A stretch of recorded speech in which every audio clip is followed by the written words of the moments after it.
예수님께서 하나님의 아드님으로서 우리의 구세주로 이 땅에 오셨기 때문에 예수님의 십자가를 묘사하는 그런 부분들이 좀 고상하게 표현한 예술 작품들을 우리가 너무나 많이 봤기 때문에 예수님께서 당하신 고난, 그 형벌의 강도를 쉽게 생각하는 경우들이 있습니다. 그렇지 않습니다. 최대한 천천히 죽으면서 이것을 보고 두려움을 느끼고 다시는 이런 범죄를 저지르지 않게 하기 위해서 고안된 처형 방식, 그것이 바로 십자가형이라는 것이었죠.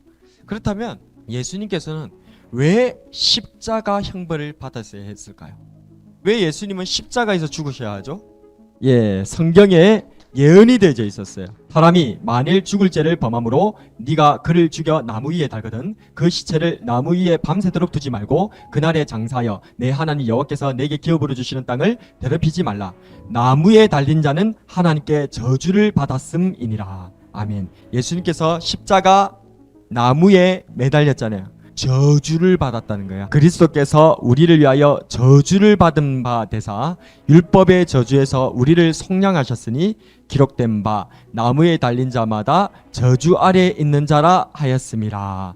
아멘. 그래서 예언의 성취를 위하여서 예수님께서 십자가에 달려 돌아가셨고, 또 하나 내 죄가 최고로 흉악하기 때문에 예수님께서 십자가에 달리신 이유는 내 죄를 대신해서 재벌을 받는 거예요. 원래는 저 십자가에 누가 달려야 된다는 거예요? 내 자신이 달려야 된다는 거예요. 십자가가 이때 당시에 가장 흉악한 자를 처벌하는 방식이었거든요. 그런데 예수님께서 최악의 형벌을 받으셨다는 거죠. 왜요? 누구 때문에?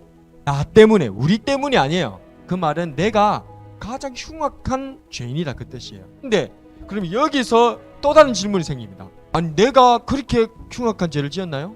여러분들 그렇게 흉악한 죄를 지었나요? 나는 흉악한 죄를 지었다 인정하는 사람 아무도 없죠. 근데 왜 흉악한 죄를 지었다고 얘기하는 걸까요? 그럼 이 성경 말씀이 뭔가 이상한 건가? 아닙니다. 죄의 크고 작고는 누가 판단하는 거예요? 하나님께서 판단하시는 거예요. 하나님 보시기에 엄청난 죄를 지었다는 거예요. 최고의 죄를 지었다는 거예요. 그럼 우리가 지은 죄가 대체 뭐길래 그게 최고의 죄인가? 바로 이겁니다. 우리는 우리 죄로 인하여서 우리가 죽고 지옥에 가야 되는 거예요. 그런데 하나님께서는 그거에 너무 불쌍한 거예요. 그래서 전전긍긍하시다가 우리를 살리기 위해서 결단을 하시는데 당신의 하나밖에 없는 아들인 예수님을 내 대신 내 죄를 뒤집어 씌워서 내 죄를 없애버린 거예요. 그런데 문제는 뭐냐? 이 예수님을 안 믿는다는 거예요. 하나님께서 내가 내 지은 죄로 인해서 내가 지옥에 가야 되는데 그게 너무 불쌍해서 자신에게 있는 최고의 것 하나밖에 없는 독생하신 아드님이신 예수님을 보내줬는데 안 받아들인다는 거예요. 그러니까 하나님 입장에서는 무엇이 가장 큰 죄가 될까요? 바로 이게 제일 큰 죄가 됩니다. 하나님의 호의를 거절해버리는 거예요. 그러니까 하나님께서 여러분들 표현으로 완전히 빡쳐버린 거예요. 완전 진노하시는 거예요. 그래서 예수님 안 믿는 죄가 이 세상에서 제일 큰 죄예요. 가장 흉악한 죄예요. 이건 어떻게 해결할 수 있는 방법이 전혀 없게 되는 거예요. 마지막 찬스를 뭉개버린 거예요. 그래서 예수님을 안 믿고 예수님을 받아들이지 않는 죄가 최고로 흉악한 죄가 되는 거예요. 예수님을 나의 구주 나의 하나님으로 받아들이는 저와 여러분 되시기를 축복합니다. 우리가 아직 죄인 되었을 때에 그리스도께서 우리를 위하여 죽으심으로 하나님께서 우리에 대한 자기의 사랑을 확증하셨느니라.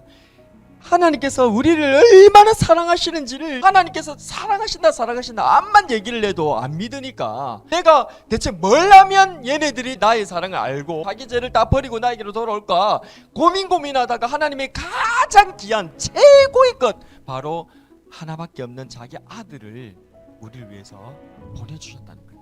이게 바로 하나님께서 우리를 사랑하신다는 확증이 됩니다. 최후 확증.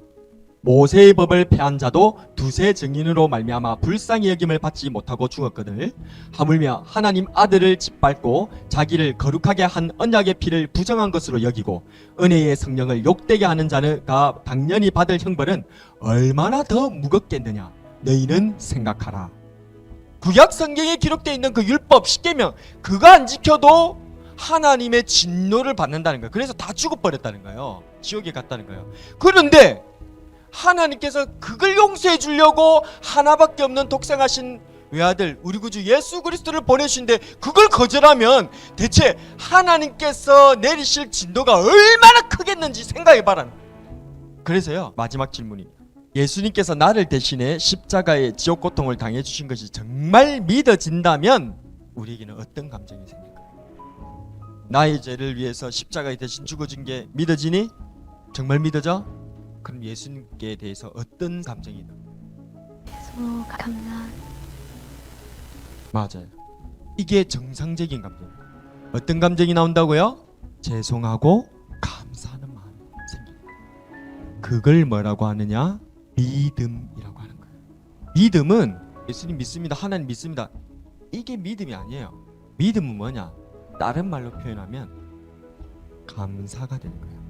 예수님께서 나를 위하여서 하신 그 일들에 대해서 내가 정말 믿어지냐 안 믿어지냐? 정말 믿어진다면 감사해야 되는 거예요.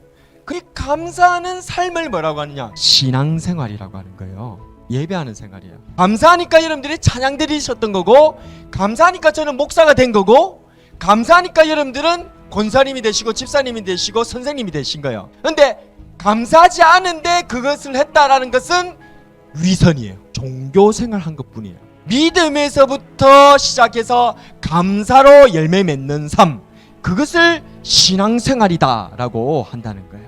너는 내게 입맞추지 아니하였을 때 그는 내가 들어올 때부터 내 발에 입맞추기를 그치지 아니하였으며 너는 내 머리에 감람류도 붓지 아니하였을 때 그는 향유를 내 발에 부었느니라. 이러므로 내가 너에게 말하노니 그의 많은 죄가 사하여졌도다. 이는 그의 사랑함이 많음이라. 사함을 받은 일이 적은 자는 적게 사랑하느니라. 자기 죄를 크게 느낀 사람일수록 더 많이 사랑한다. 내가 용서받은 죄의 크기가 크면 클수록 예수님을 더욱 사랑한다는 거예요.